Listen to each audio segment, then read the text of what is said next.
Hey everybody, this is the Sliders Review. I'm here today to talk to you about the dcamu, or as I like to call it, the New 52 animated movies. So I have a love-hate relationship when it comes to this brand. I love DC animated movies, they are awesome. However, once they went this route of the New 52, something just wasn't right. The love started to fall away from my passion of this, franchise and stuff. They were great in the DCAU with the classic movies based on comics and stuff like that. But when they went to the New 52, at first I'm all like, okay, this is cool. I don't know much about comics and everything. This is why I love watching these movies. And with the New 52, was already out and about at that time, it was cool to see this new take on comic book heroes I've loved for like over 30 something years. But when it came to that of their movie, something just didn't feel right. Bruce Timm had left after the Dark Knight Returns series, and they put James Tucker in charge of the new animated movies. Now James Tucker does some great work. He worked alongside Bruce Timm with the Justice League series. He created Batman Brave and the Bold. And, he worked on Batman Beyond and stuff like that. So he knows his stuff and he loves comics just as much as everybody else.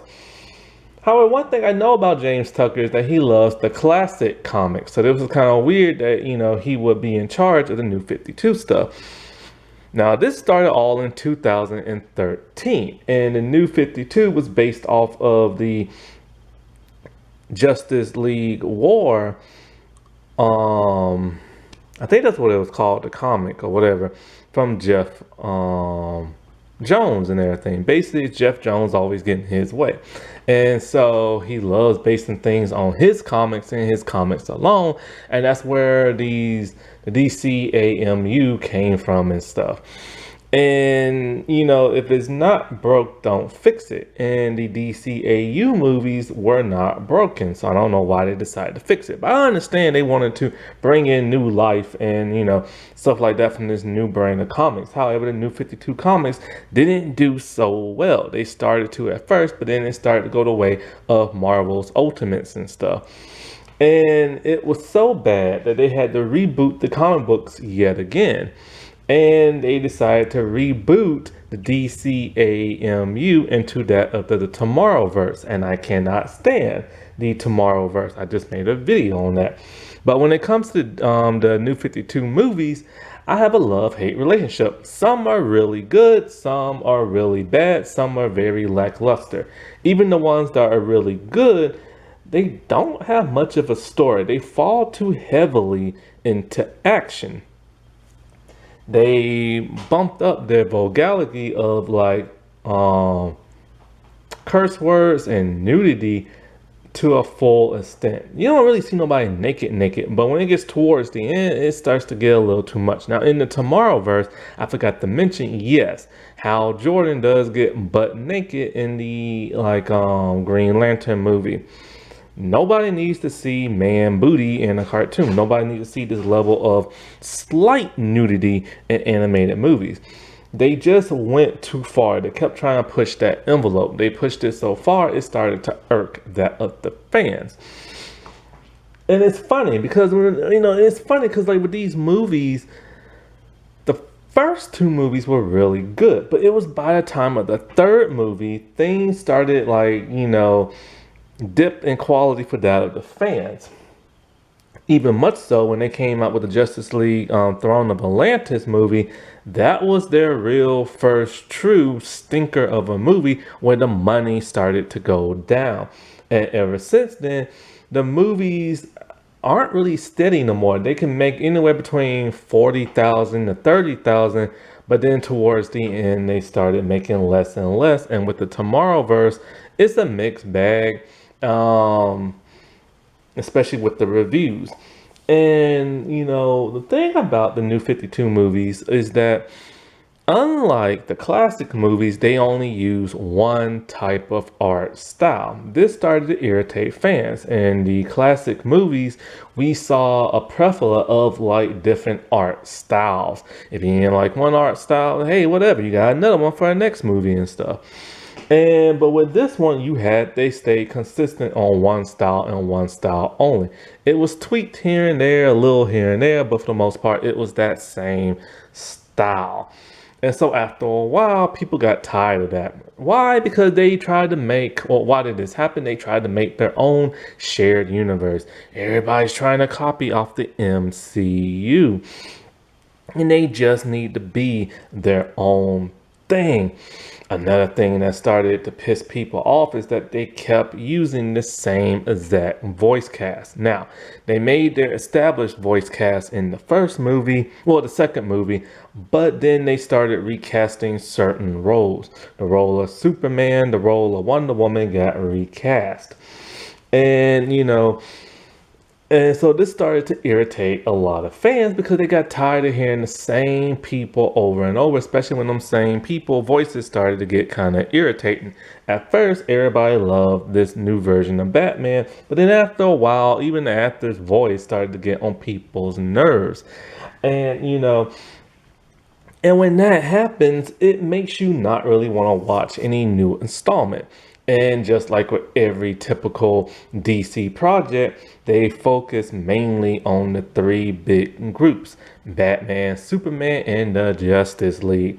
And not so much Trinity with Wonder Woman, but she did get her own solo movie, which I personally did not like. And so they just kept pushing and shoving Batman down our throats way too much with these movies. Even in movies he had no business being in, like Justice League Dark. Justice League Dark is where the sorcerers of Justice League, have their own group. So basically, it's things that the Justice League won't do. And so they have these magical people that would do the heavier hitting and the darker stuff. But then they put Batman in the mix. And it's like, why? And so not only that, but Batman did not believe in magic. Why? He believed in aliens. And he believed in Shazam, a little boy who turns into like a grown man. That's magic. But yet he doesn't believe in sorcery. Made absolutely no sense. So with this, the fans just started to like go elsewhere, and they really didn't start to pay attention to these projects. When the creators started to see that people weren't interested in these no more, they made a weird shift in tone. Oh, they also recast the Green Lantern's voice. But when they went into this new shift in tone, they did a strange thing. They stopped telling comics from the New 52 line, and then they started telling stories from the classic Silver Age time, but with the style of the New 52. And they would tweak it here and there. That was really strange and bizarre. So we got yet again another Death of Superman movie, another Wonder Woman origin movie. And with the Trinity, they went back to their classic comic book costumes. This was really odd and strange because like with Batman and Superman, their New 52 costumes got ripped up, so they went back to their classics. And with Wonder Woman, I don't know what the world they did with her because I can't even stand that movie and stuff. And so, but it was kind of weird. It's like they realized this is not working. It didn't work in the comics and it didn't work in the animation. And it was there they started to tell more coherent stories, more dramatic stories. This was good, and they still had the action, just wasn't as much as before. Only problem is they started tweaking the source material a lot more than they did in the DCAU when they did the Silver Age comics with the New 52 style. With Batman Hush, they decided to change Hush's secret identity. This pissed off a lot of fans. They all like, why? Why would you do this and stuff? Well, of course, people knew who Hush's real identity was, so they tried to change it up to make it a surprise, but it was a stupid surprise. And, Now, with all this happening and them, like, changing the older comics, one other thing they started to do was try to tell, like, standalone kind of stories a little bit. And those didn't really do so well. But the standalone stories weren't part of the, like, New 52 line. And then, next thing you know, they decided to redo the Teen Titans Judas contract, but with the new 52 style and some tweaks here and there, and it once again pissed a lot of fans off. And fans kept asking, well, if you were going to tweak this and that, why did you still do the underage relationship thing between Deathstroke and that of Tara? And that made no sense. And then next thing you know, the voice cast kept constantly changing and stuff. And it was weird. Like when they first did the Justice League War movie, they had their own assembled cast. But then everybody started to get recast, except for Batman, Cyborg, and the Flash, and also Shazam. And it was, I don't know, like, well, Wonder Woman, it was an improvement because the first Wonder Woman voice they had just didn't do it for me. But I like both versions of Superman. It's just when Superman's voice changed, so did his demeanor and so did his personality. When he first started, he was this arrogant type person and very cocky, but then after the voice changed, he became that more lovable Superman people know and love. There was no reason for this change. Also, a lot of stuff started happening off screen.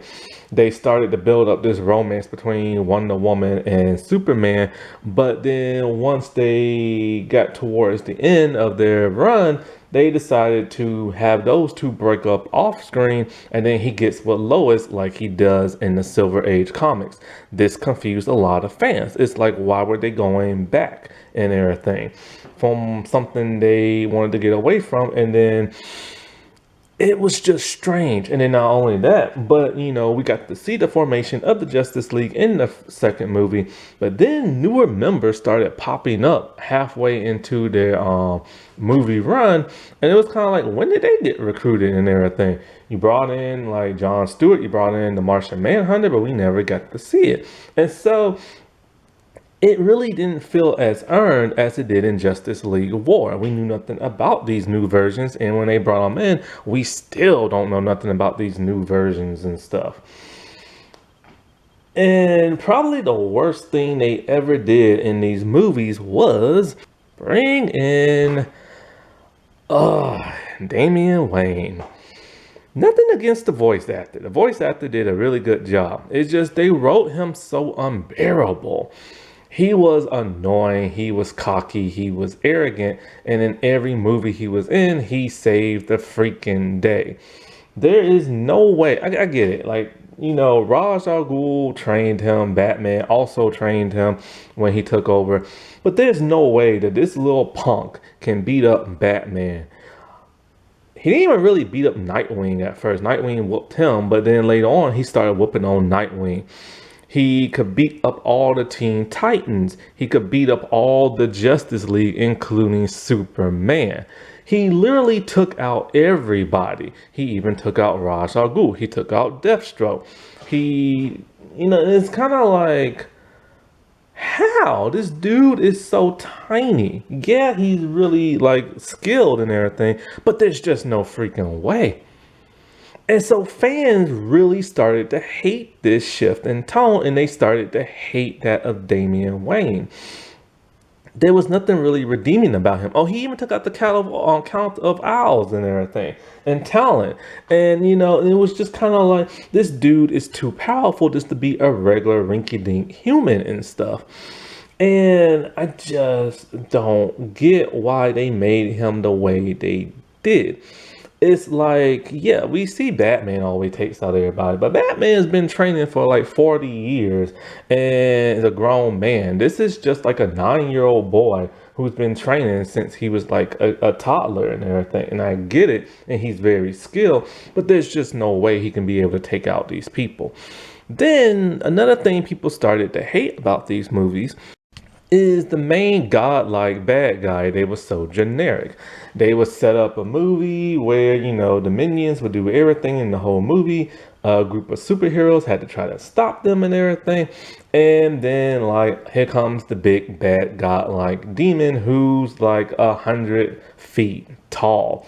And, Dark Side was really huge. Trigon was really huge. And what do they do when they show up? Just start blasting everything, blasting buildings. And then they started fighting the good guys.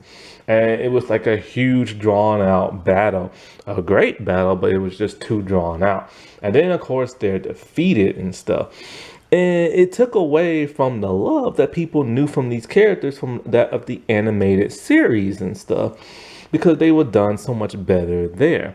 And it was just so unrealistic that, these group of heroes can take out these giant godlike beings. And it was just kind of weird. And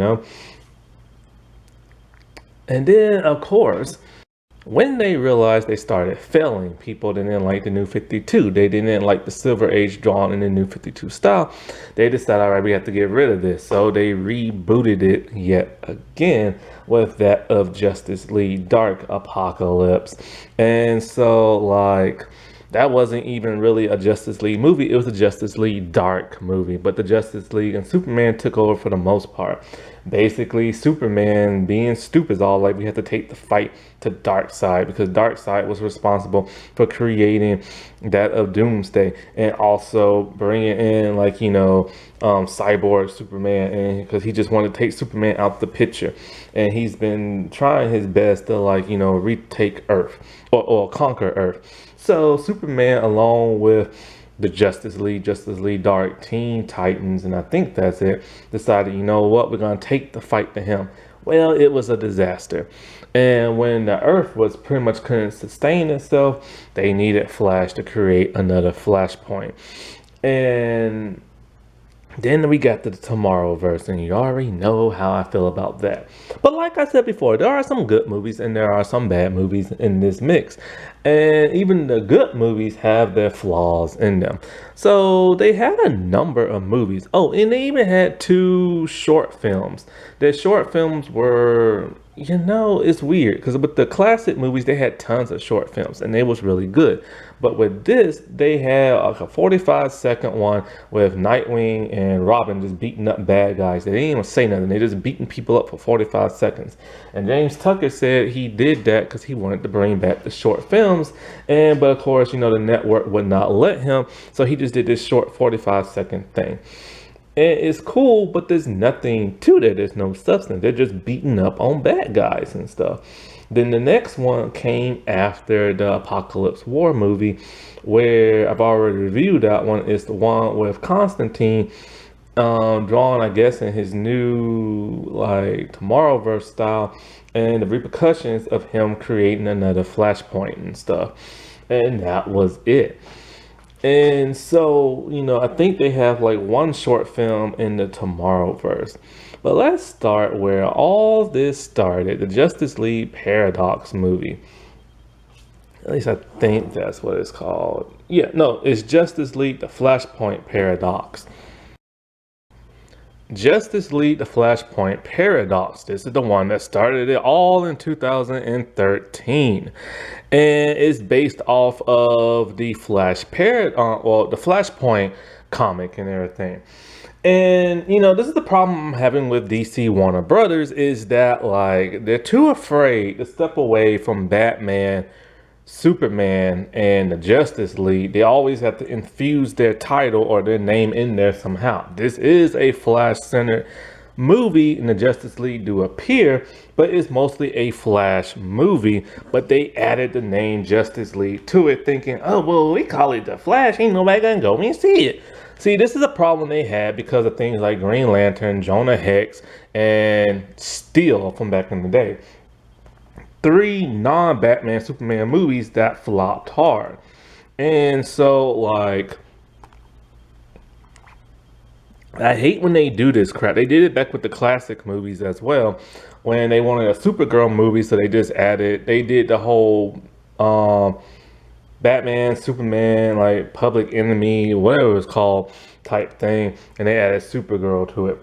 And they always do this crap, and I hate it so much. But anyway, this is the movie that started it all.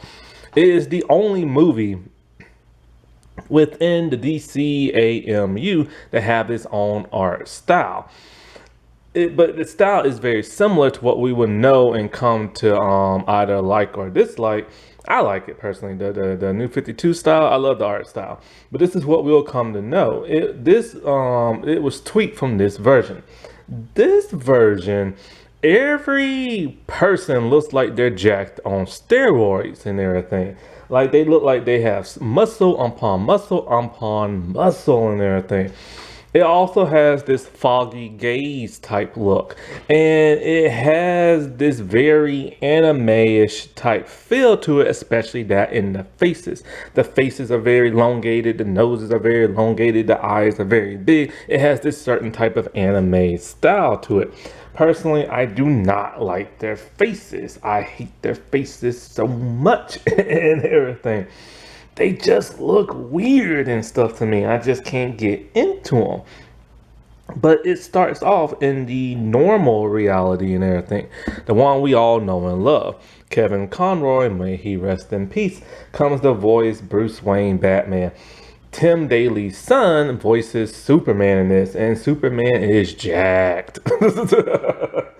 And so, like, with this, basically the plot is like, Barry and Iris, they're like talking and everything, and he's always talking about how he wishes he could just run a bit more faster. He wishes he could just save his mother's life back in the day when she was murdered and stuff. If only he would have ran home faster, he could have saved her. Well, at some point in time, the rogues are like doing their like villainous thing, and so the Justice League goes to stop them. But they have tech from the future. Who gave them these bombs? What's his name? Thong, the Reverse Flash. And so Eobon, like he puts explosive on all of them from the future. And he talks about how, it's future tech and they can't like disarm it and this and that. So he basically backstabbed the rogues and stuff just to create a distraction and try to like kill the Flash. Because all he wants to do is just kill the Flash and everything. Now, in the comments, the reason why he hates the Flash is apparently doing like a meet and greet, like comic signing or whatever, or something like that. He wanted to meet his idol, the Flash. But Barry was, for whatever reason, being a punk. And so, like, he decided not to, like, give an autograph or something. That's from the comments. The old comment. So that pissed him off and he just wanted to kill him and everything. So he created his own like Speed Force, the reverse like Speed Force type thing. Went back in time and keep trying to kill like the Flash. That's from like the comics and stuff. But anyway, this version hates him as well too, but it's never really revealed. And so like the Justice League, they have to disarm the bombs. Well, anyways, after all that's done and the Flash stops Eobon, the Flash decides he's gonna run real fast, and he wakes up and everything looks normal and stuff until he turns on like the news, and then villains are called different things, and some villains are now heroes. He's confused, he don't know what the world is going on. We don't know what's going on. And then he goes to talk to Iris. Iris is in the arms of another man. And so it's kind of like, what the world happened? When he leaves, he sees his mom, an old woman. This cannot be because his mom died when he was a kid. And so like he goes to, or he talks to his mom, and he's all like, I'm a hero, I'm the Flash. But his ring will not, like his ring is missing and stuff. And no, I don't know if his ring is missing or something happens, but she's all like, what, you're a hero like Batman? So then, we find out that this version of Batman is not Bruce Wayne. Bruce Wayne died as a kid. His mom and dad, his dad became that of Batman, and his mom became the Joker, driven by madness of Joe Chill killing little Bruce Wayne. with the mom now becoming like a major villain, and the dad has become like a drunken Batman and a failed surgeon, and now carries guns. When he goes to find Bruce, he only finds Thomas Wayne, who beats the snot out of him. And so like he's all like, I can prove it, I'm the Flash. When he taps his ring, the Reverse Flash costume comes out. He has no idea what has happened. And not only that, but his speed is gone. So him and Batman try to work to get his speed back and to try to change things back. He's all like, the Reverse Flash must have changed the timeline and stuff. Batman doesn't believe him, but then when he hears that in his reality, his son is Batman, he decides to help him, but he still doesn't necessarily believe him. The whole world is in chaos. Basically what it is that Aquaman and Wonder Woman have gone to war, and they have destroyed half of the world. And so villains and superheroes alike, and even some like, random people, have all become part of this Freedom Force fight thing to try to stop the war and everything. And it's an epic, huge battle and everything. And the stakes are very high. Well, the Flash, after fighting like, Reverse Flash and stuff, he realizes, because he keeps trying to get his Speed Force back. The first time his body sets on fire, but the second time he gets it back, but it's not full. And he realizes something. It wasn't the Reverse Flash that caused Armageddon. It was him. He went back in time and he saved his mom from being killed. That one act caused a ripple effect and like a time boom that pretty much just like changed everything in reality. And he realizes that Superman being super skinny and scrawny and being a prisoner of the government, Wonder Woman and Aquaman going to war, Bruce dying, and all this other craziness is all because of him. So he has to make the ultimate sacrifice. He has to reverse time once again, but he can't because Reverse Flash is occupying the Speed Force. And so Batman shoots and kills the Reverse Flash in the forehead. And so with the world now disintegrating because of this like powerful nuke thing that Aquaman came up with, it's literally killing everything in a big bright white light. So the Flash, he has to like, muster as much of the Speed Force as he can to restart time. And he does. He sees himself from the past going back in time to stop his mother's murder. So he tackles his younger self. Well, not really so much his younger self. I'll say like the Flash a day ago. So he tackles him, and then boom, it creates another flashpoint. And then this new reality is now the new 52 reality. And in this reality, Bruce Wayne is still Batman, and both their costumes have changed and everything.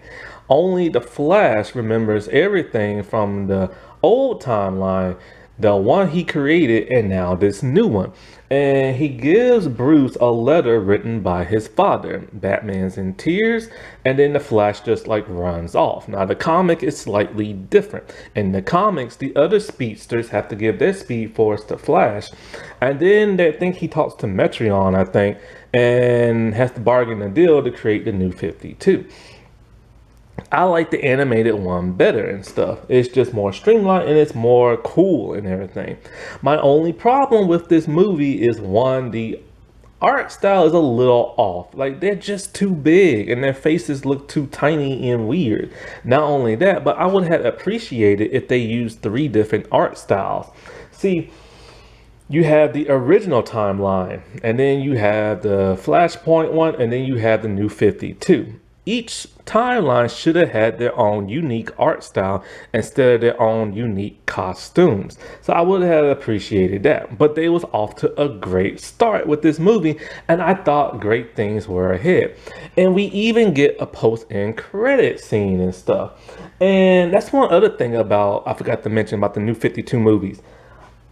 A lot of their movies have a post-end credit scene, And sometimes they lead up to the next movie, but other times they absolutely lead up to absolutely nowhere and it leaves you hanging. It's almost like they just didn't care about doing that. Like one time, Lex Luthor wants to create the Injustice Society or whatever you call it. But we never see them form. Instead, in like Teen Titans versus Justice League, we see them fighting the Injustice League and stuff. And it's kind of like, well, couldn't you have like shown us or something, them forming or like something like that, you know? The next movie is Justice League War. Much of Zack Snyder's, Justice League movie took inspiration from this. The arrival of Darkseid. So, the Justice League has not formed. The New 52 has been formed. And everybody has been recast from that of the Paradox movie. And not only that, but now the new art style is set in motion. I really like this art style. It's very, very appealing and stuff. It was interesting to see the new personalities. Like Hal Jordan's Green Lantern is an arrogant prick. And Superman is just a cocky jerk and everything. Wonder Woman acts like a crazed warrior child. Shazam, formerly Captain Marvel, this dude is very immature, and Billy Batson is that of a punk who steals and everything. And that's just kind of weird. And Batman is very, very dark.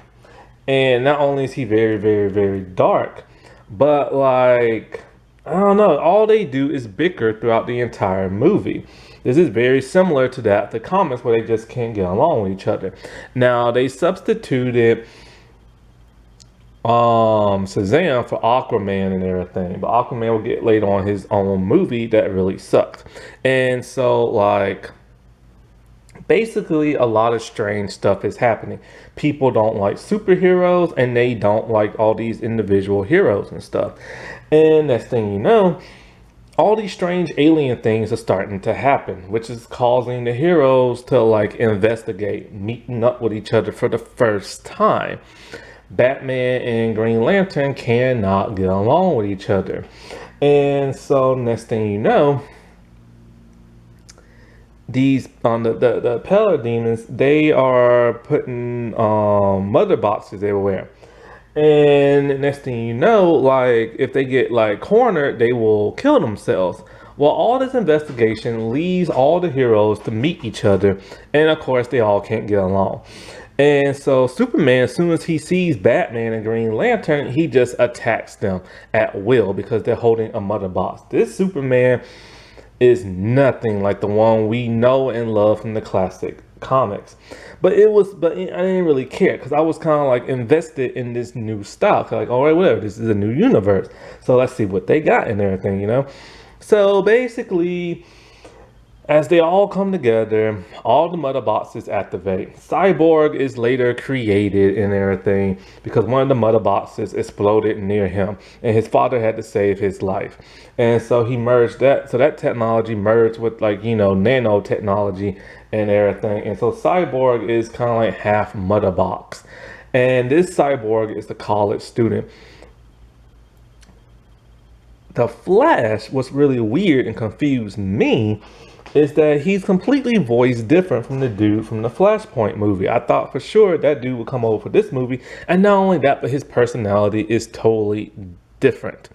He talks super fast, which is very annoying and everything. And I just don't like this version of Billy Batson. But for the most part, the movie is really cool. It has a lot of intrigue and a lot of action. Then, of course, the man himself comes Darkseid.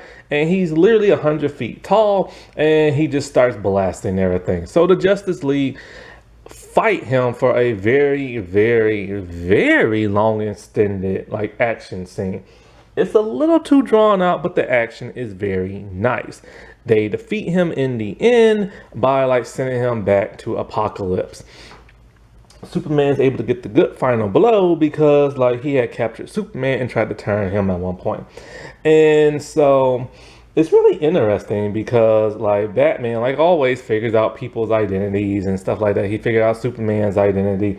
He took off Green Lantern's ring, figured out his identity and stuff. And at the end, they decided they're gonna form the Justice League now that people look at them as heroes and stuff. So this was still a great start and something that would be like something new until the next movie came out. Son of Batman. This is kind of what really did it in for a lot of people and did it for me. At first, I'm kind of like, cool, a solo Batman movie. And I'm liking this Batman, like his new costume. I get to see who this, like, Damian Wayne person is because I only saw him in a dream sequence in Batman Brave and the Bold. I had read about him before, so I knew what he was about. And so, they mentioned the whole how Talia like drugged Bruce and then forced a child upon him, and they created Damien and he's been raised by them. He had no idea. So she wants him to learn how to be a better person. So she sends him off to live with Bruce. And of course, it's kind of hard because Damien's personality is just so arrogant. And he pisses off the characters in the movie and he pisses off the audience. He's written to be too brat-like, too arrogant, too snobbish, too annoying and everything. Well, of course, he goes off on his own because Deathstroke betrayed the ghouls and everything and killed Roz and stuff. And so he wants his revenge. And so he meets up with Nightwing and they have it out off screen. I'm like, why can't you show that fight on screen? Basically, Nightwing tied him up. He doesn't like it, and those two cannot get along for the entirety of the movie. Batman decides, you know what, I need a partner, and I'm gonna have to teach this boy all I know. So he puts Damian in the Robin costume, which pisses off Nightwing. And so basically they go looking for clues, this and that. And then they defeat the League of Shadows and that of Deathstroke because they had kidnapped Talia and stuff. Damien is a killing machine and does not care who he kills. Bruce is trying his best to teach him right from wrong. When I first saw this movie, I first had it on DVD and I just couldn't take it no more and I got rid of it. I just don't like this movie. Something just didn't come along for me. I like the actor who voices Deathstroke, but he didn't do a good job here. Damien got on my nerves too much. And then that fight between him and Nightwing that happened off camera, they later showed in pictures in the end credits. And it was just kind of like, that's how we get to see it? And I'm like, oh, you gotta be kidding me. And the story, while intriguing and good, is just that nobody wanted to see Damien run off, do everything on his own, and then defeat the bad guy. He defeated Deathstroke of all things. And it's like, he was too powerful for that of a little kid, and he's so arrogant and annoying. He wants to drive the car. He wants to do this. He knows everything about Bruce. He goes to Wayne Enterprises and bosses around his staff. And it's just like he was just so annoying that he just ruined the movie for me and stuff. Then came the next stinker, Justice League Throne of Atlantis, an Aquaman movie. And of course they put the name Justice League in front of it. And so this tells the origin of Arthur Curry, Aquaman.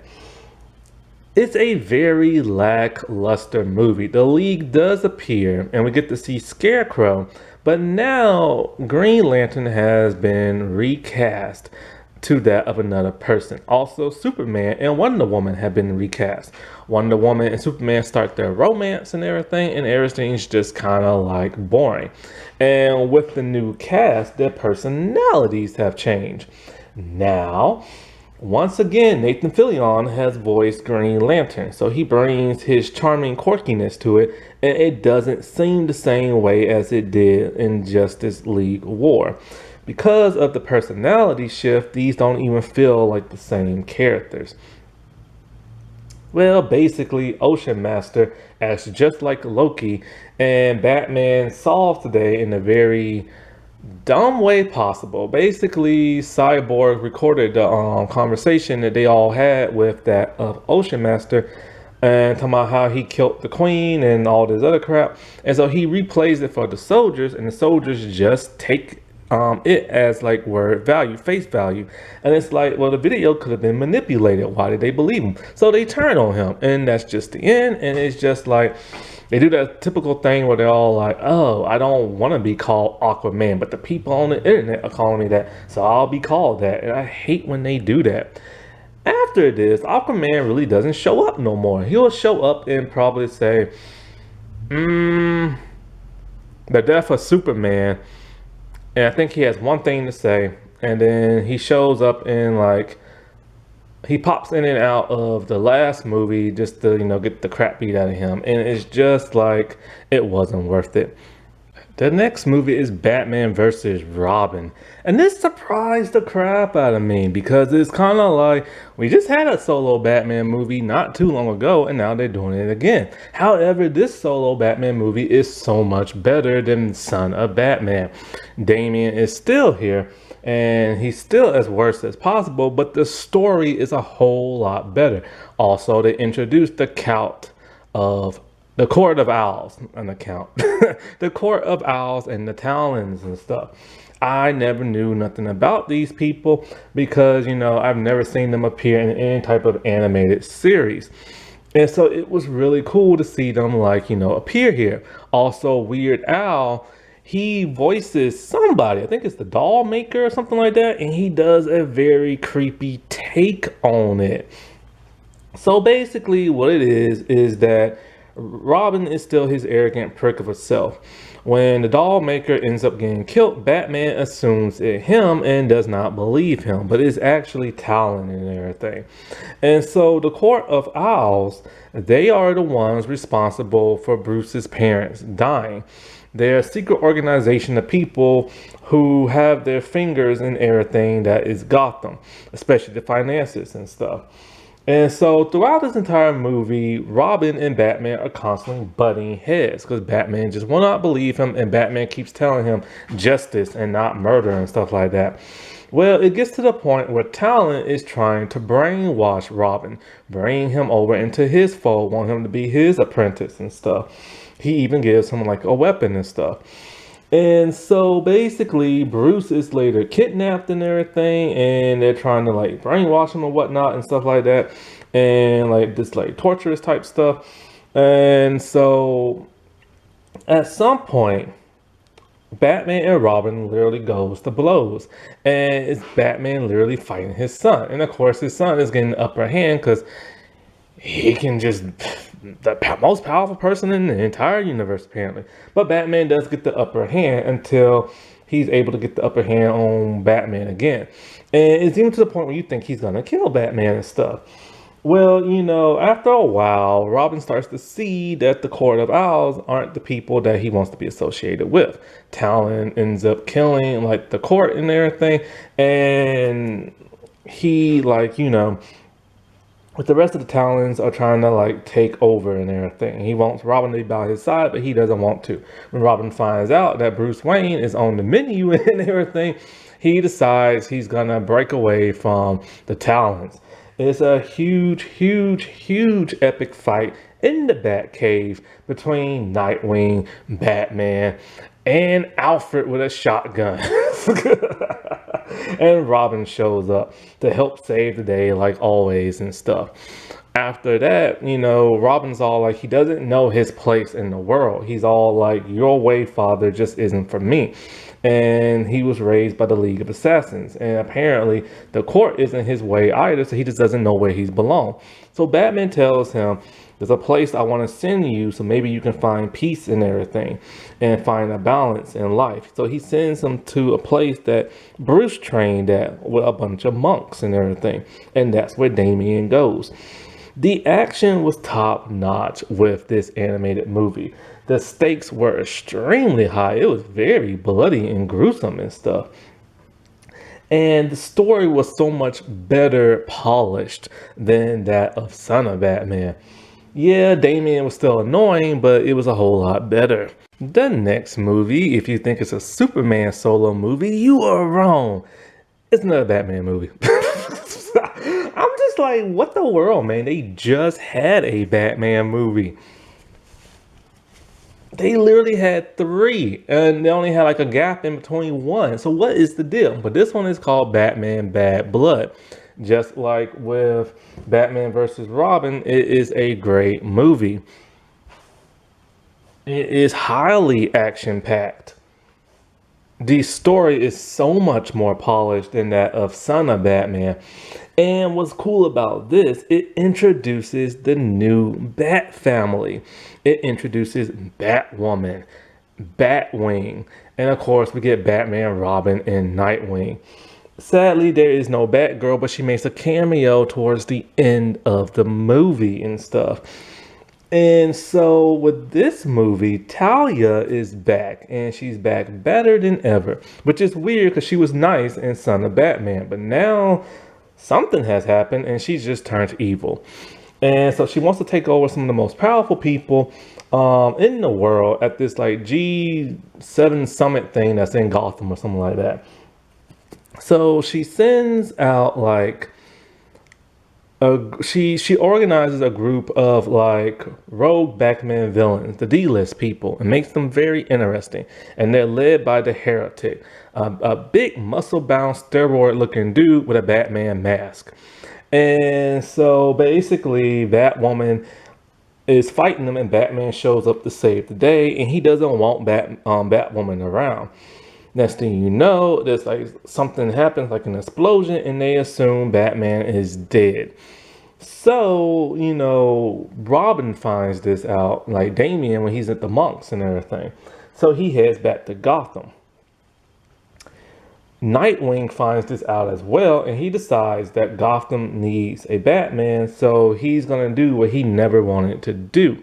He's going to become Batman. And this was so cool seeing Dick Grayson be Batman, something I've always wanted to see. So he puts on one of the classic costumes that's kind of like bluish and stuff. And so Robin's all like, you're going to need my help and blah, blah, blah, blah, blah, and stuff like that. So they tag along, and of course they can't get along. And so it's kind of like how it is in the comics and stuff. I think it was, what was it? What was those comics called? Batman Incorporated, I think. And so, or something similar to that. Anyway, when Batman went like missing through time in like the comics. And so, you know, they're doing their thing and Batwoman showing up. And so like they find out who Batwoman is because Batman had a file on her. It is, what's her name? Kate Kane and everything, his cousin. And this one is former military, still a lesbian, and her father helps her out, like, you know, get leads on intel and stuff, and so she can go and fight crime. Renee Montoya has a small role as the love interest, and this is a really cool Batwoman. It's too bad the CW did not do this with their version of Kate Kane. And this one carries guns and everything. And she is totally mean and arrogant, and then her and Nightwing just get into a huge, like, argument and stuff. And then he reveals himself to her, and she reveals herself, and he's all like, you know, I used to have a crush on you back in the day, but this explains why you rejected me and stuff. So they know each other. And at one point in time, even him and Robin get into an argument because he's all like, I bet you love the idea of my dad dying, and so you can become like, you know, Batman. And he puts Robin in his place. This is something he never, ever wanted and stuff. So, turns out the Heretic is actually a clone of Damian. The mother had him cloned. She had tons of them cloned. And like, you know, a lot of them were failed experiments. His mom is just crazy. So the Heretic needed Damian's DNA to survive and everything.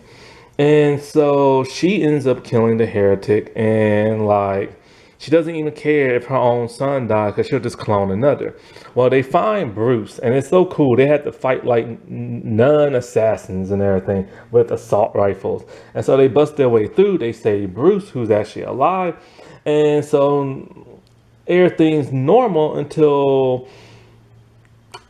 Bruce starts to act weird and Kate's father starts to act weird. And then they realize, oh wait, Bruce did get brainwashed because see, she was trying to break him with the Mad Hatter. And it took a lot because, you know, his family's death is what kept him like sane in the head. Once they was able to break that, then they had him. Oh, I'm losing my voice. And so, like,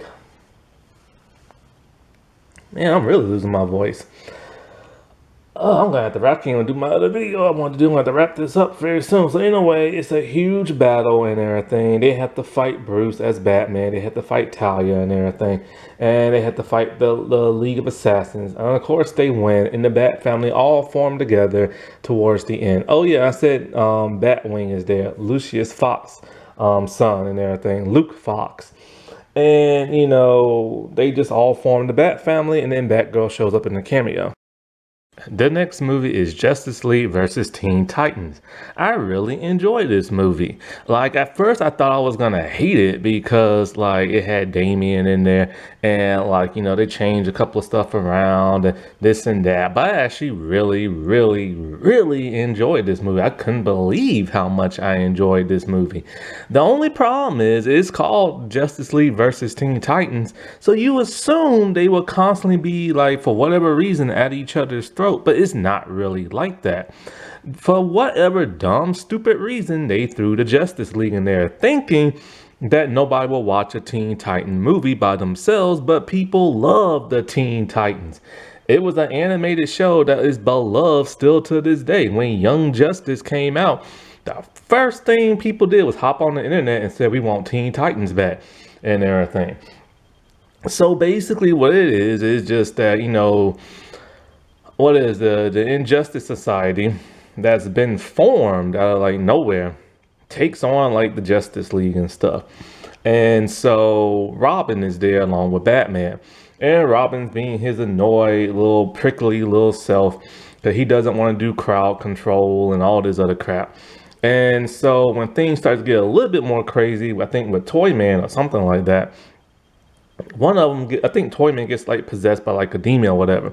And so because of that, Damien decides, okay, it's time for me to be the hero of this show, like always, and he takes him out to Batman's disapproval and everything.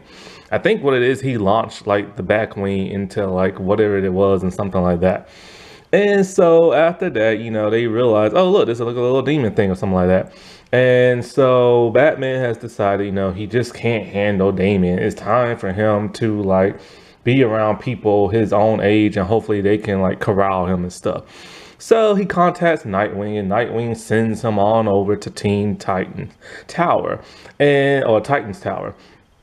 And there we get the kind of like a new version of like the Teen Titans. We have Starfire, who's all grown up, of course, with Nightwing and everything. And everybody else is just teenagers. We have Beast Boy, Blue Beetle, and Raven. They're all the members of the team. So this was a new iteration that I've never really seen before in the way that they are, because I've never seen Starfire all grown up and Blue Beetle on the team.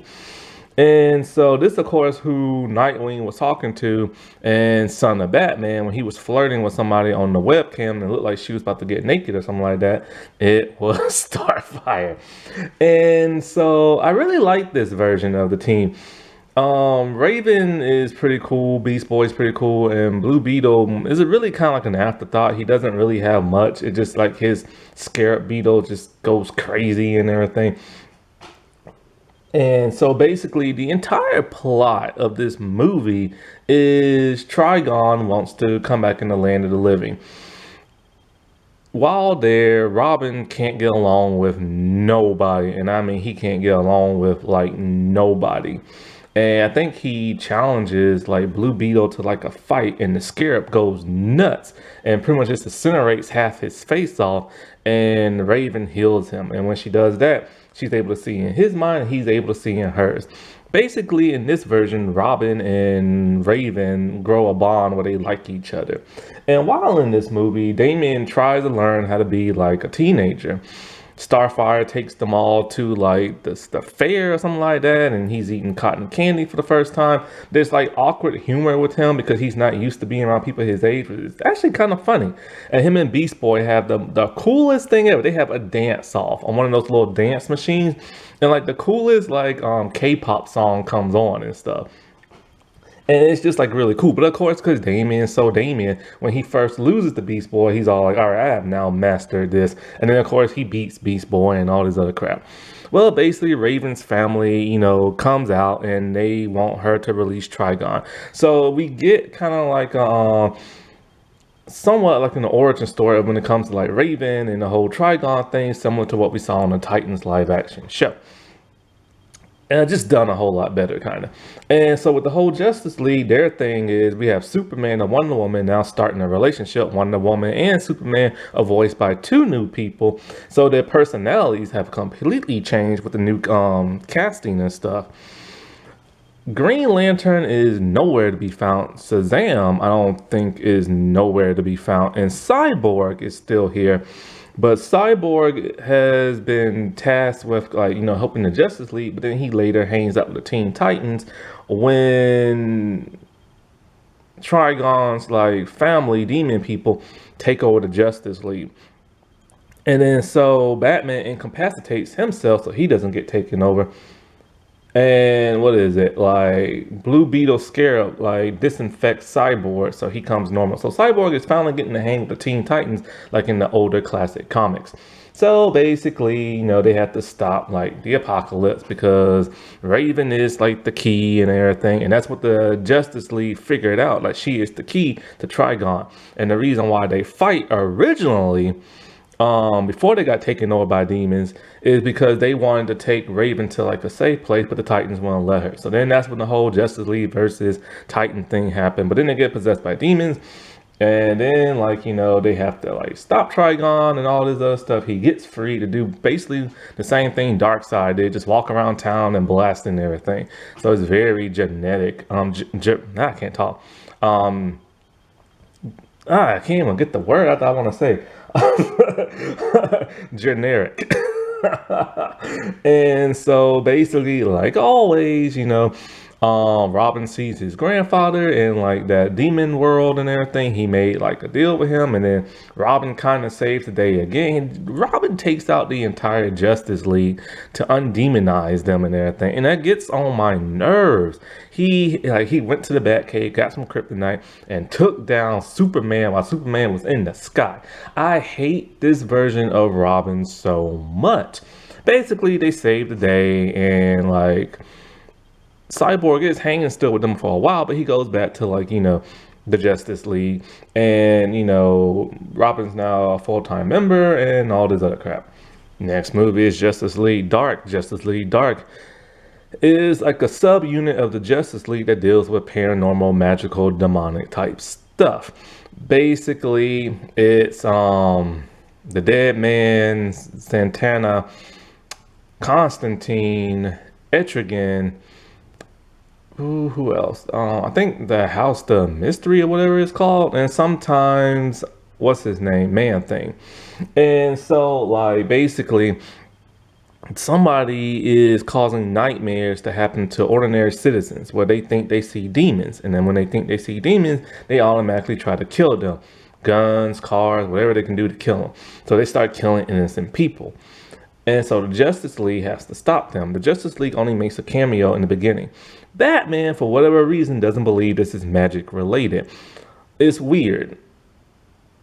He's hanging around an Amazon, an alien, a dude with a power ring, another alien, and tons of other aliens and everything, and he doesn't believe in magic. And so somebody sends him a message talking about Constantine, so then he goes looking for Constantine. So he meets the Justice League Dark, but they're not really called that. They have to like assemble and everything like that. And so basically they just wanted to shove Batman into the mix like they do everything. They could have done this without Batman, but whatever, they decided to do with Batman. And it just makes no sense. He doesn't believe in magic. Also new to this team is Martian Manhunter and Hawkman. Oh, and John Stewart. When did they get added to the team? Don't know. They never really wanted to explain that well. And that what kind of sucks because it's like, they was in this whole universe, they was building to like a animated cinematic universe where everything was world building, but now all of a sudden they just started throwing people in the mix and all this other crap. And so it has a lot of characters I like it has Santana, the Billy Boston, it has Etrigan. And it has Batman, but you know, I've never been a Constantine fan. And I'm not really into the whole man thing. So, and then also I like that Felix Faust is in this. I liked him from like Justice League show, but I just don't like these versions of these characters. Now, the best thing for me was the magic battle in Felix Faust's house and everything, where everybody was just using their magic and their powers, and it was just like so cool. But then the story just really didn't do it. I mean, it has a huge twist as to who the real villain is. It's a friend of Constantine who has like cancer or magical cancer, and I think John was like responsible for it because he's so reckless with magic and stuff. And it turns out he is the actual villain and everything, not Felix Faust. And I don't like this version of Felix Faust. I do like the outfit Santana is wearing, but I prefer her original one from the older comics. And I don't like this version of Billy Boston and everything, or whatever his name is. And it's just, I don't know, this movie just didn't do it for me. Yeah, the twist was interesting, but it's strange. Whenever there's like magical animated stuff like in the movies, I'm just not a fan as I am in live action and stuff. Like I remember they had the Ultimate Doctor Strange animated movie, and I just did not care for that. I liked the drama that they had, but I didn't like the magical stuff. But I do like that battle they had inside, like, you know, the Felix Faust's house and stuff. Now, one thing about the Justice League Dark thing that I will say, it is an interesting twist towards the end. Turns out that guy who knows Constantine, he got double crossed by some kind of demonic like being, and that's the one who is truly behind like all the nightmare people. And then of course, you know, Justice League, they come back to help out, and like we see Green Lantern get his butt kicked, and you know, basically they just all like as a unit, both like Justice League teams like save the day. And yeah, no, but I still just don't really care for this movie. I do like the way they do magic and everything. It's pretty neat. But like, I don't know, it's just, I'm not really a Constantine fan. Next is the Teen Titans, the Judas Contract. And I do not like this movie whatsoever. I assumed I would because I really enjoyed Justice League versus Teen Titans. But this one was just so bland and boring and stuff. They tried to make it a bit more realistic, like these cartoon characters are real people, and that just kind of got on my nerves. Like the thing is, like it's the same thing with Justice League Dark. They kept adding humor into the mix and everything because humor was starting to be a big thing with the MCU, and a little bit of like, you know, some of the DCEU stuff, like when Batman talking about I have a butler, like when he said that in Justice League Dark, it just didn't seem funny. And so with this, it's a lot of awkward stuff with Damian, as now the voice actor is starting to become a bit older, but he's still drawing that little teeny tiny like body and everything. Like he still looks like a kid. They haven't aged him up. And so he sounds awkward in that little kid's body and stuff. He's slightly taller, but not by much. And so there's a lot of awkwardness with him to where, like, you know, they try to make humor where he's like, okay, he's like a fish out of water, but it just comes out as awkward, weird. And with this, it's like the team is like evolving. Now they do a flashback that's supposed to be 5 years ago. And we see the team, the original Teen Titans team. We see Nightwing when he was Robin, which makes no sense. It's kind of like, okay, how old is Nightwing in this movie? He looks like a grown man in his mid-20s, or early 30s. And when we see this flashback, he is clearly a teenager and stuff. Beast Boy is kind of like a kid slash teenager, but when we saw him in the other movie, he looked like a kid in that and stuff. But apparently Beast Boy is a whole lot older and more of a teen and stuff. Then we get like, you know, Speedy, Kid Flash and Bumblebee. And they're voiced by the people who voiced them in like the Young Justice cartoon, except for Robin. And this is when they meet Starfire for the first time, who still looks like a grown woman and everything, but slightly younger. And so it's a really cool battle. And I'm like, okay, yeah, I'm digging that and everything. I'm digging the character designs. I actually want to see more of them than the current iteration because their designs are really sleek and everything. And it shows how she got the like Earth, and talking about how she'll only be here for like a couple of weeks, but end up staying the rest of her life. And so her and Dick relationship is advancing to where they want to move in together and stuff. Damian and Raven, they're still like a couple now. And Tara is, or Tara, whatever you want to call her, she's on the team. The one with the rock powers, because she had a cameo at the end of the other Teen Titans movie.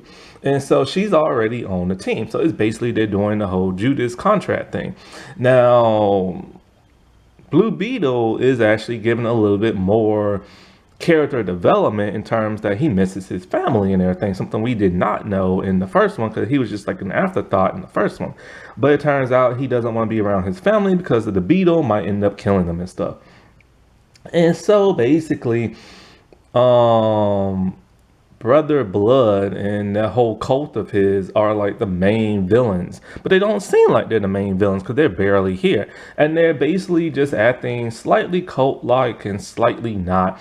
I think they killed Jericho in the early beginnings of the movie. It looks like him. And so basically it's the Judas contract mixed in probably with the whole Brother Blood thing. Now the original Judas contract, I don't know if the blood cult people was there. I never read the comic and I'm not really familiar with it. Either way, Brother Blood in this movie and all his people are very boring, very lame. The only interesting thing is Slade Wilson, Deathstroke, and how in the world is he still alive? Well, when he fights Robin, he reveals that, he got himself into a Lazarus pit. Now, the actor who voices this is a completely different actor and does a better job than the first, but sadly, this is his last role because he passed away. I forget the actor's name, but may he rest in peace. And so basically, it's just like Slade taking out, like, all the members and capturing them for Brother Blood and everything. And while Tara is like a mole. And they even still do the nasty, nasty, nasty thing of Tara being attracted to an old grizzly Deathstroke. Why in the world would they do this? This is one of the most controversial things in that comic book. It's like that relationship those two had. It's a grown man and a teenage girl. Now, she's voiced by Christina Ricci, which I love Christina Ricci. It's just sad Christina Ricci got put in this crappy movie and stuff. And so the action isn't all that great. Like Deathstroke pretty much just takes out Nightwing very easily. And then, of course, Damien, he's able to fight Deathstroke for a really good while before he gets taken out by Tara, or Tara, whatever you call her. And of course, Beast Boy has a crush on Tara. Basically, they did a better job in the Teen Titans animated show than they did in this movie. So, Brother Blood takes their powers and everything, and he starts wreaking havoc like a typical villain until he is taken down. And so Tara gets so upset that she collapses the entire place on top of herself, killing herself and all this other crap. I don't like all the humor that Slade has in this. Basically, Slade is in it for himself and he just wants to get paid, and it makes him into like a weak villain when he's so much cooler than that. And then then they're gonna have Kevin Smith like have a cameo towards the end because apparently everybody thinks he's like the daddy of comic books and everything. And then it turns out that Tara is alive and everything. So all the stakes for that got taken away in her death. And so I really did not care for this movie at all. I mean, at all. The Suicide Squad held to pay. I hated this movie with passion. They tried to copy that of the live action Suicide Squad movie, and it just didn't work for me. There's an abundance of humor that just did not work for me. The plot is really stupid and kind of lame in my opinion. I prefer the Batman Assault on Arkham Suicide Squad movie. That was so much better. I also prefer the Task Force X episode in the Justice League cartoon. So much better. This just did not do it for me, but all the fans love this movie because it's so similar to the live action and everything else. But the humor didn't go for me, the action didn't do it for me, the plot didn't do it for me. Basically, what it is that Amanda Waller wants this very, very special prize. So she sends the Suicide Squad in, and of course they betray each other. And because Vandal Savage wants this thing. And so she sends another Task Force X squad to retrieve it. Turns out it's a get out of hell free card. And so nobody knows if it really works, but people assume that it does. So then next thing you know, everybody in the movie is trying to get out this card, all the villains, because they know the villains, they've done so much bad stuff and all this killing. They're kind of like, well, crap, I don't want to burn an internal like fire for the rest of my life. I want to get out. So everybody's constantly fighting for this card, and there's so many villain cameos. Like what I say, there was Vandal Savage. There was somebody else in this that's really big too. I can't remember who. There's a bunch of like betrayals and everything. Vandal Savage and his daughter. He betrays his daughter by killing her lover. Then she gets upset and she betrays him. And it's just one betrayal after another. And the brand new Dr. Fate that they have in this, he's like a stripper, and we see him in like a G-string, and he's stripping and he's shaking his butt cheeks. And I'm just like, no, no, no, no, no, no, no, no. I hate this movie with passion. And so they give the card to Bronze Tiger at the end because he died sacrificing himself trying to do the right thing at the end. And it's just, I hate this movie. The Death of Superman. They retold this story again. This was actually one of the first animated movies they did in the classic animated movies. Originally, when I first saw this movie, I did not like it. I rewatched it just recently and I actually like it a whole lot more now. What really bugged me when I originally watched this is that, okay, Wonder Woman and Superman are an item in this whole universe. All of a sudden, because fans aren't really digging the whole New 52 thing, they decided to go back to the classics. And they decided to retell the death of Superman from the classic comics, but with the new style, the New 52. This is when they started doing this crap.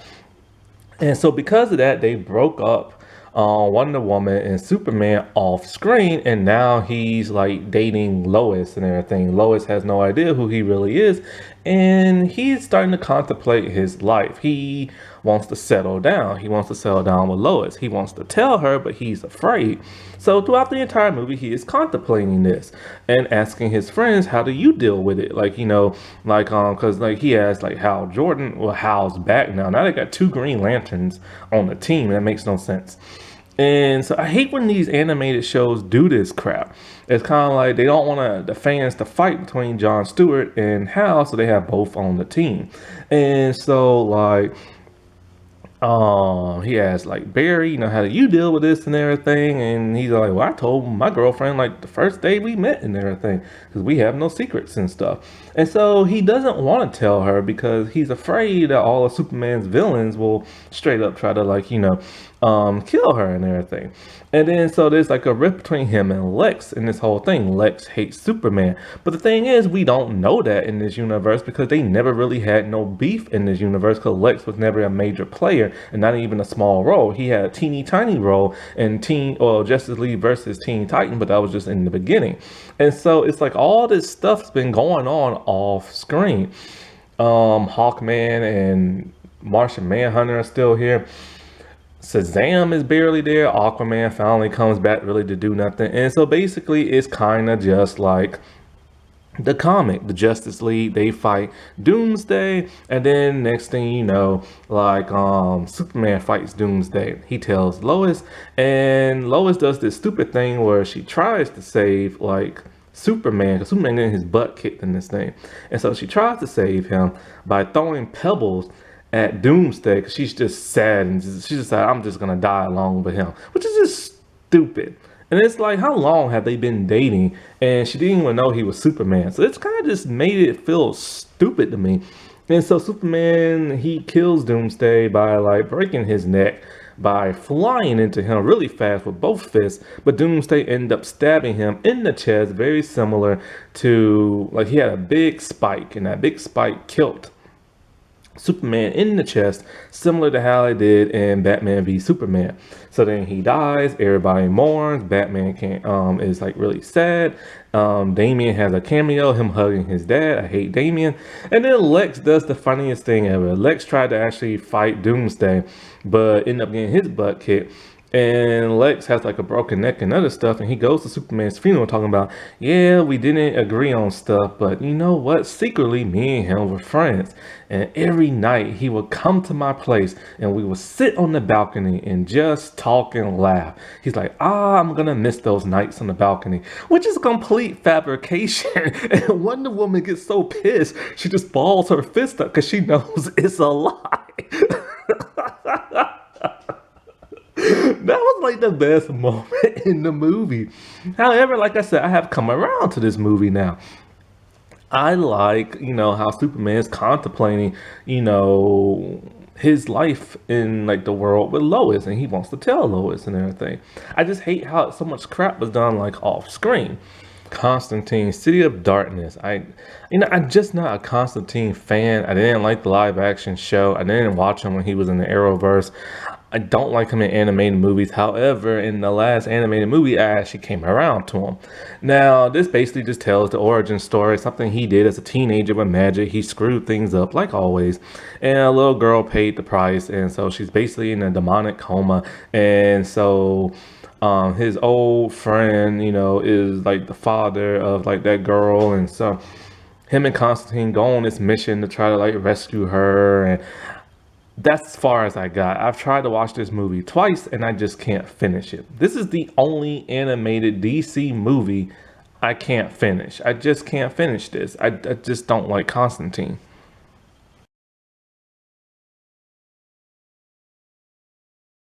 Reign of the Supermen is next. I actually, back when I first watched this, I actually really enjoyed it. And I still enjoy it now. It's basically after the death of Superman, all these other Supermen start appearing. The Eradicator, Cyborg Superman, and Superboy. And so, like, basically, Lois thinks, and the whole world thinks that Cyborg Superman could be the real Superman, because he keeps talking about, oh, I'm alive and this and that. And so, we all fans know it's just Hank Henshaw and everything. Hank was actually in the Death of Superman movie, but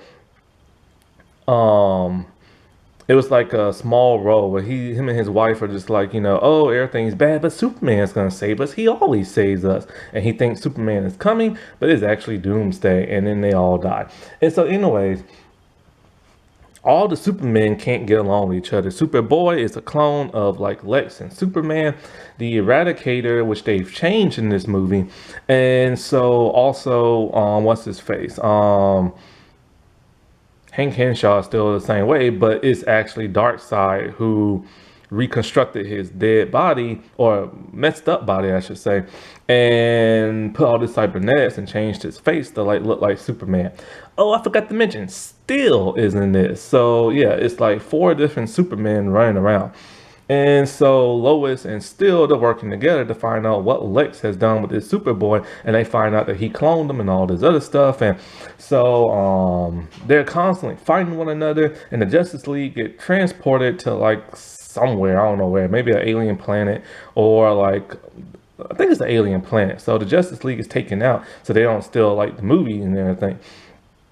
And so basically, the real Superman got taken by his superbots, and they put him in the black solar suit so he can like absorb like solar radiation, similar to what should have happened in the Zack Snyder Justice League movie, because Superman wore a black suit, but it was never a solar suit and everything. It was just like a black suit, so that confused a lot of fans and everything. But anybody who's ever like watched any of these animated movies or read the comics knows that he wears a black solar suit.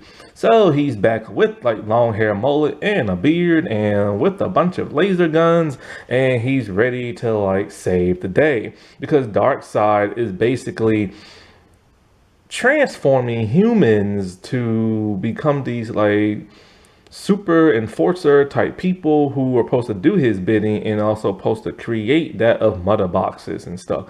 It's really weird, it's kind of complex, but it's really cool and interesting. Basically, the Eradicator is, I think, was just like a hologram that the Superbots had sent. And so like something else about him he's supposed to do when it comes to Superman, but they used him to actually get rid of Hank Henshaw and everything. They basically uploaded his program into him. And so, it's cool to see Steel in a more traditional Steel suit with the giant S on there and the cape. Because normally when he's never shown like that. And he actually made a cameo in one of the older animated movies. I forget which one. It was probably Justice League versus Teen Titans, or it was probably the Aquaman one. And so basically, after all this is said and done, and the day is saved, and Justice League is like back, and he now knows not Doomsday, but Darkseid is behind like all this crazy crap. And so he's basically, forming a plan that will happen in the last movie, and he's in a new suit. A suit that's more in line with the classic Superman suit. So this is when these new 52 movies started to strip down, like, the main heroes in their new 52 suits and put them back in their classic suits. So it was like a weird combination of classic versus new 52, and it just never really did it for me. And of course, like, what's his name? I think maybe Superboy probably joined like the Teen Titans or some crap like that, I think. Batman Hush deals with that of the comic where he is going after Hush. It's been a good long while since I saw this. Batgirl is now part of the Bat team, and because she cameoed in Bad Blood, but she's never been shown after that. Now she's given finally a voice speaking role, but it's very brief. It bugs me because I wish they would have had more of her in here, especially in her purple suit, but whatever. And basically Catwoman's in this, and so she's trying to figure out, like what's going on with Batman and this and that. And I actually have kind of forgotten a lot that happens in this movie. I think Poison Ivy, I think she brainwashes Superman, and Batman and Catwoman have to like stop him. As a result, his suit gets like messed up, and he now has to go back to one of his classic older suits. Which one did they go with? The blue and the gray and the trunks. So they're still going back to that whole old school thing. They decide to have so Batman's trying to figure out who this Hush person is. Well, it's not Thomas Elliot because he gets taken out. I think the Joker appears in this. It's been a good while since I saw it. I do own it on DVD, but I don't know. I haven't really watched it that much. And turns out they did a huge twist on the whole Hush thing. They decided, hey, since you know the comic, let's change it. So they made the Riddler Hush, and the Riddler knew who Batman's secret identity was. It's weird, it's strange, and the Riddler has a giant like question mark in the size of a scar on his forehead, and he's bald now. It's a weird twist, and it pissed off a lot of fans. I wish they would have stayed more faithful to the comics. The twist is interesting, but it's not like it didn't ruin it for me, but it just irked me, you know what I'm saying? And what made it even worse is that they're just taking the classic comics, or well, somewhat of the newer comics, and then they just put it in the new 52 style. And that's just kind of weird, because they knew the new 52 thing just ain't doing it with people. It didn't do it with the comics, and it's not doing it here. Wonder Woman Bloodline is a movie I absolutely hate.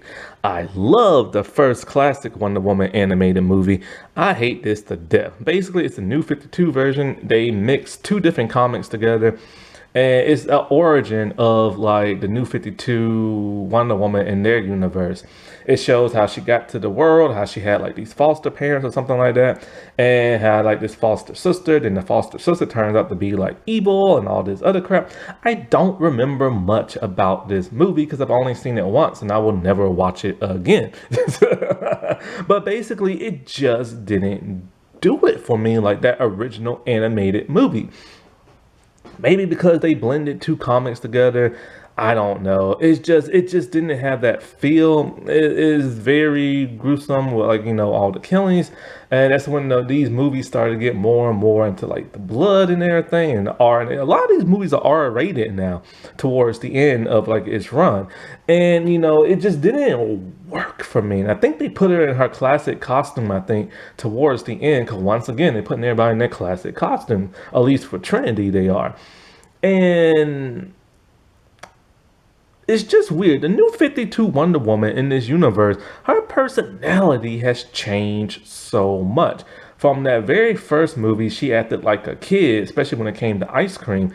And the voice actress, her voice was okay, just her acting wasn't. Then they replaced her with Rosanna Dawson, and she got so much better, and then she started to become more of a chill kind of person. But then this movie came around, and this movie just for some whatever reason just didn't do it for me. And for whatever reason, the main villain just kind of grossed me out. Justice League Dark Apocalypse War is the last in the entry. They realized something. The new 52 ain't doing it, so they went back to the old classic comics. And then with the new 52 style, that still didn't do it. Sales were dropping like crazy. It was so much, they weren't even getting a profit made off these movies no more. Sometimes they'll be like in the like 20,000s and stuff, which is really low for them. And so they realized, all right, it's time to finally just end this and just reboot it into the Tomorrowverse. And so Apocalypse War is now the conclusion of everything that started from the very beginning. So much has changed.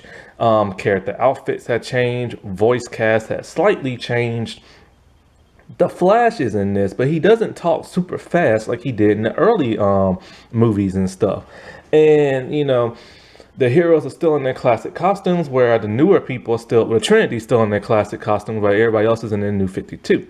Basically, this is not really a Justice League movie. It's actually a Justice League Dark movie. And Justice League Dark is the one with the sorcerers and all them.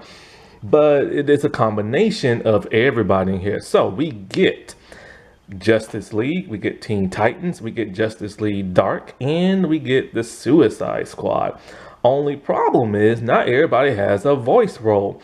A lot of the actual Justice League members that was created for this universe are seen in this, but are never given a speaking role. Same thing with the Teen Titans. Only a few of them have like a speaking role. The Suicide Squad, they all have speaking roles for whatever reason. And the Justice League Dark, they have speaking roles. So basically, Superman has decided enough is enough. He is tired of Darkseid. He's kind of going back to what he was in like the first movie, a little bit arrogant and stuff. He's tired of Darkseid. Darkseid has been pulling all the strings for so many years, and he finally feels like it is time to take the fight to him. So minus the Suicide Squad, the Justice League Dark, Justice League, and Teen Titans are gonna go to Apocalypse and whoop some hiney. Only problem is Darkseid was ready for them. And it's a huge battle. We get to see some of it on screen, but the huge battle happened completely off screen. Then months have passed by and the world is taken over by Darkseid. And so they failed. Many of the heroes died. Many of the heroes who thought died got reanimated with like, you know, like cybernetics and stuff like that. It is very gruesome and everything what happened to them. And then we have a depowered Superman with green eyes and a green S on his chest, and he's looking for members who will help him still fight in the fight. He has gray hair. His butt got kicked so bad, Darkseid put like a kryptonite, like something in his skin to where it would slowly kill him, but not kill him completely, because Darkseid wanted him to see his failures and stuff as he slowly ages and stuff. So he goes and he finds Raven, and Raven is very, very, very sick. He ends up finding John Constantine, and John Constantine hates him, and he doesn't like John. John fled from the battle for whatever reason. Etrigan is there, but he's a drunk now. And then they go looking for like Damian. Damian is now the head of the League of Assassins. He is trying to nurse Nightwing back to health by putting him in a Lazarus pit, but it did not work. It drove him almost demonic and crazed and everything. Damian doesn't want to help out, but he does at the sight of Raven. So they're looking for whoever they can to help them. Lex Luthor, he now works for Darkseid on Earth as Batman is in the, God, what's that chair he's in, where he asked the chair, what's the identity of the Joker? And it told him there are 3 Jokers. Whatever that chair is, he is now working for like Darkseid and this and that. Whereas people like what's their name? Martian Manhunter, Starfire, Wonder Woman, and a few others have been turned into Aquaman's wife have all been turned into like cybernetic type people who's working for Darkseid. So they get the help of the Suicide Squad, Lois, and all that, and they do their kamikaze type mission and everything. And it's very dire. The Suicide Squad ends up like sacrificing themselves to help protect the world. They get to Apocalypse and everything, and they find out why John fled. It was Batman's contingency plan. He has Santana implant something inside of John to make him like leave, because he'll be the last defense against like what's ever going on. And this is when I actually started to like Constantine. He actually was a very cool character in this movie. Oh yeah, Santana's dead. And Cyborg is like kind of like the mother boxes of all mother boxes got transformed into, and Barry Allen is like the battery that charges everything as he's constantly running and stuff. And so they go to Apocalypse. They end up defeating Darkseid by teleporting him, I think, into space or something like that. But Darkseid was taking over everything. He took out the lanterns and everything. John Stewart was the last lantern to try to put up a defense and died. It's a very gruesome end to a universe that just wasn't right. And so they did it by ending everything. Once they were able to save everybody, but except for Cyborg, who blew up, they went back to like Earth. And then Constantine, when he was on Apocalypse, he realized something. The Flash was responsible for all of this back in the Flashpoint movie. And he tells them he went back in time, reversed stuff, caused a bunch of chaos, and it created this new universe, a universe that should never been existed. Well, while they're on Earth and looking sad, they're looking, I think the Earth, half of the Earth has been blown off, I think. And the Earth has, it no longer revolves around the sun, and it's drifting farther and farther away from the sun, and it is now starting to freeze over on one side. And so life on Earth and all the food and all that stuff is pretty much gone. So they realize they only have like a couple of weeks or a couple of months to live. And so John, he tells the Flash, like, look, man, you got to do it one more time. You got to create another Flashpoint. And Barry doesn't really want to do that. He's wondering what will it create. And and everybody realizes it's going to be a whole lot better than what's going on now. So we see Barry, he's trying to muster up as much speed force as he can, but he's so weak from being like a battery sword. And he's running and he's running, and then it just like blurs out into whiteness, and it got like retconned and everything. And then the Tomorrowverse happened. I like the Apocalypse War movie at the end. I think it was really good, and it was a nice conclusion to how this universe started. But this universe had its hiccups. It wasn't all like gravy and everything. I don't like gravy, but it wasn't all peaches and cream. I don't really like peaches. I don't know. It wasn't all rock and roll. Let's put it like that. And it has its ups and it has its downs. I own a lot of their movies, not all of them, because some of them I just can't stomach. It was not so much. I don't know. It kind of was a failed experiment. It failed because it took part of the New 52, and a lot of fans hate the New 52 comics and stuff. So why would you adapt that? But I guess it was just their way of like, I don't know who they would be competing with, because they're the only ones who do animated movies for comic books and stuff. But for all it's worth, there were some good movies, and I had a blast looking at all the action. But sadly, towards the end, it just became nothing but action-packed and very clunky stories and everything.